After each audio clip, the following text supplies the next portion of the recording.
Welcome back to Kari's Confessions, a nonprofit exec tells all. In today's episode, we are going to be talking about how to build an engaged board. Key takeaways that you can expect today: how to use your board recruitment process to set the stage for success, framing your board orientation as a welcome to the club meeting, and building relationships via regular one-on-one meetings with board members. But before we get into the meat of the matter, I'm Kari Anderson, principal with Incite Consulting. I've spent 25 years in the nonprofit sector in leadership roles with 7 different organizations in Washington State and in Colorado. For the last 10, I've provided coaching and consulting services to ensure that nonprofits like yours have the structure, systems, and practices to do your best work. Wherever I go, I continue to hear that nonprofit execs need a space to gather, to receive tools, feedback, and advice that encourages you to stay the course. It doesn't matter if you're in a village of 182 or a metropolis of millions, nonprofit work continues to be both gratifying and lonely. I'm here to make sure that you have a chance to breathe, laugh at yourself, smirk a little, and get excited again about the important work that you do. So, as I mentioned, today's topic is how to build an engaged board. And an engaged board to me means they're not just showing up at board meetings and giving you a rubber stamp on the work that you're doing. First things first, let's talk about the board staff dance, just to kind of set the stage. I think about how many times as nonprofit leaders we like to complain and talk mad smack about our boards. Um, Truth be told, we failed to give them the resources and tools to set them up for success. So I just want to be able to kind of set the parameters around today's conversation around some of this engagement piece or lack of engagement piece may actually be your fault as a staff member, and there are some things we need to do collectively to ensure that board members can succeed on a different framework. So before we get into building an engaged board, I want you to keep these things in mind. Number one, board members are volunteers, and that is not to make an excuse of them whatsoever. But this is not their primary practice. This is not something that they certainly come to the table as a new board member for the first time being an expert in.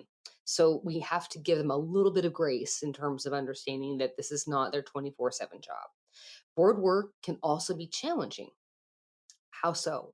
Board members are ultimately responsible for ensuring your organization is making fiscally responsible choices and staying true to its mission. That's tough, especially if you've got strong personalities involved, and one of those strong personalities might be yours. Given the current economy, shortage of workers, and all the challenges that nonprofit organizations are facing, board members have their work cut out for them when serving on many nonprofit boards. Yours may be easy right now, yours may be difficult, but your friends across town may be the exact opposite. I mention all of this to kind of set the stage in terms of let's be aware and empathetic to that. Again, not as an excuse, but being aware and empathetic. So, first things first, right? When I'm thinking about how we actually kind of create the recipe for building an engaged board, we need to be transparent and honest during the recruitment process. So it's all too common.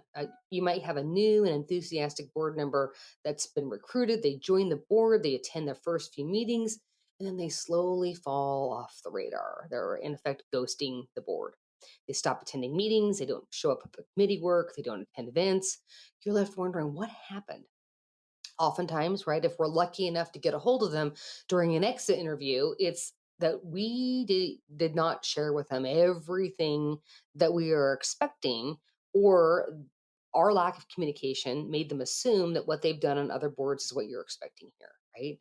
Our job is to provide board prospects with a clear understanding of a time commitment, including serving on committees, meeting times, events, and other ancillary work that might be required of your organization as a board member right now.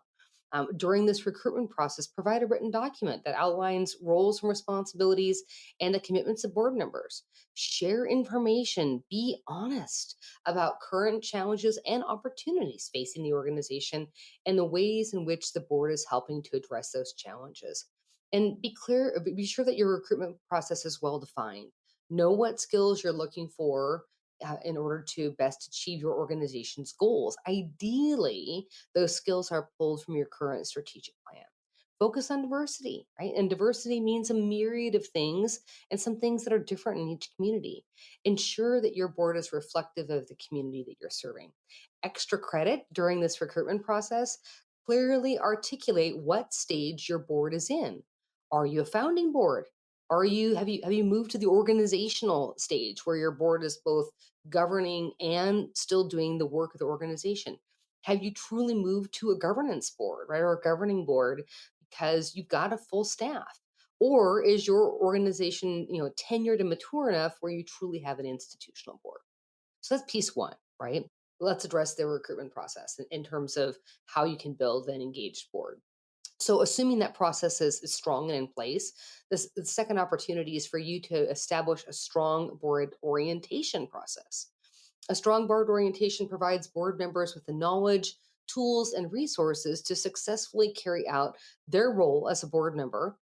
Board orientation should include an introduction to your organization, including your mission, vision, and values, an overview of your organizational history, strategic priorities, or a strategic plan, the board manual that is complete, right? Not just tabs and empty folders, right? But complete with bylaws, board policies, important dates, board and staff contact information, and an organizational chart with an introduction to staff members. Ideally, you'd also have a tour of your facility if you're doing this in person.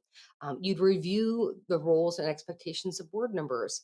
And you'd make sure that each new board member is assigned to a committee of their choice, right? They're not voluntold what committee they serve on. They are encouraged to choose one of their own volition. So, tip number three, in terms of building an engaged board, we want to respect board members' time and volunteer status.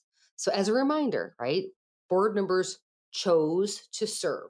They're in the room, they're at your board meeting because they have a passion for the work of your organization and they are committed to helping you succeed. Demonstrate that you respect and value their time by starting and ending board meetings on time. This may mean a conversation with your board chair in terms of facilitation skills, creating a concise board meeting agenda and sticking to it, using a consent agenda to allow routine items to be approved quickly and free up more time for items requiring discussion and feedback.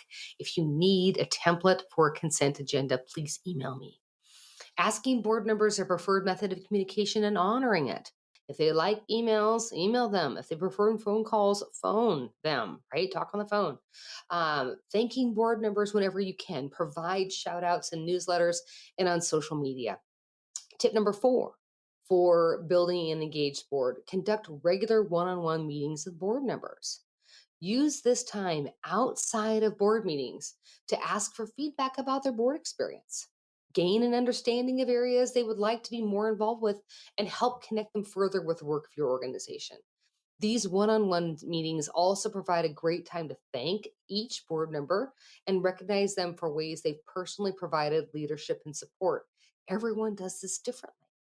Likewise, if a board member is becoming disengaged, one-on-one meetings, especially if they are used to those one-on-one meetings, allow you to have a respectful and honest conversation that can help potentially identify a problem area and proactively address challenges. Tip five for building an engaged board: schedule regular social events outside of board meetings and mandate an annual board retreat. Your board is like any other team that needs opportunities to build connection and trust.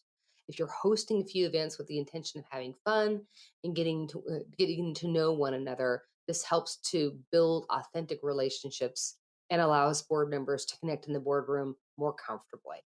I know many nonprofit leaders who dread the annual board retreat, and I know more board members that dread the annual board retreat. This shouldn't be the case. Board retreats are a fantastic way to get everyone on the same page, energized, set goals, and address challenges in a safe space. Number six, right? Again, to create an engaged board, communicate clear outcomes and celebrate successes. We've got to do a better job in this sector of celebrating the organizational wins alongside your board. Please make sure you're providing regular updates and progress towards strategic priorities.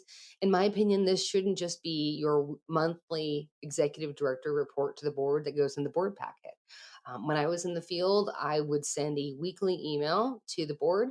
And the mandate for my board chair was that I shouldn't have to scroll on my cell phone past the first screen to read the entire update, right? 5 sentences on 5 key priorities so that you were teeing up board members to have great conversations over the weekend with peers or friends of theirs, in the community.